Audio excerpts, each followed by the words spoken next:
নিজেদেরকে চেনা, যে আমরা কোন নবীর উপর ঈমান এনেছি সেই নবীকে চিনা এবং সেই অনুসারে আমল করা। আর যদি না হয় তাহলে আমাদের অবস্থা এমন হয়েছে যে আমাদের মধ্যে না ওমরের মতো দৃঢ়তা আছে, না ওসমানের মতো কোমলতা আছে, না সালমানের মতো ইস্তেকামাত আছে, না শেরে হায়দার আলীর মতো শৈলের মতো জোর আছে, কিচ্ছু নেই।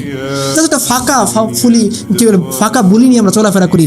ইয়ো জেনারেশন মানে এটা ভাব নিয়ে চলাফেরা করি। আমি স্মার্টফোন চালাই, আমরা আইফোন 15 প্রো ম্যাক্স চালাচ্ছি ইত্যাদি ইত্যাদি। ভাব নেওয়া যেতে পারে, কিন্তু আলটিমেট আল্লাহর সামনে আমার কি মূল্য আছে? ইলেকট্রিসিটি সব কিছু ঠিক আছে, আপনি মেন সুইচের সাথে সংস্পর্শ দেন, মেন লাইনের সাথে আপনার কোনো কানেকশন নাই, ইলেকট্রিসিটি আসবে? আপনি বলেন ভাই কেন আসবে না, আমি তো খুব দামি তার লাগাইছি, খুব দামি লাইট লাগাইছি, হ্যাঁ আসবে না কেন? ভাই এটা প্রশ্ন না, প্রশ্ন হচ্ছে আপনি কি মেন সুইচের সাথে কানেকশন দিয়েছেন কিনা? বলেন না তো তা তো দেয়নি, তাহলে আপনি মাথা কুটলেও ভাই ইলেকট্রিসিটি আসবে না। ইমানের পাওয়ারটা কেন আসতেছে না? সাহাবায়ে কেরামের জামানের সাথে আমাদের সম্পর্ক নেই। এখন সাহাবিউল্লাহ ইমান, সাহাবিউল্লাহ তেজ, সাহাবিউল্লাহ ইশক আমাদের সাথে নাই। কারণ আমরা কোন জামাতের সাথে কানেক্ট হয়েছি? ফরদ মাজার জামাতের সাথে, কার্ল মার্ক্সের জামাতের সাথে, মিশেল ফুকোর জামাতের সাথে। তা আমাদের মধ্যে সাহাবিউল্লাহ পাওয়ার কীভাবে আসবে? আমাদের উচিত কি করা?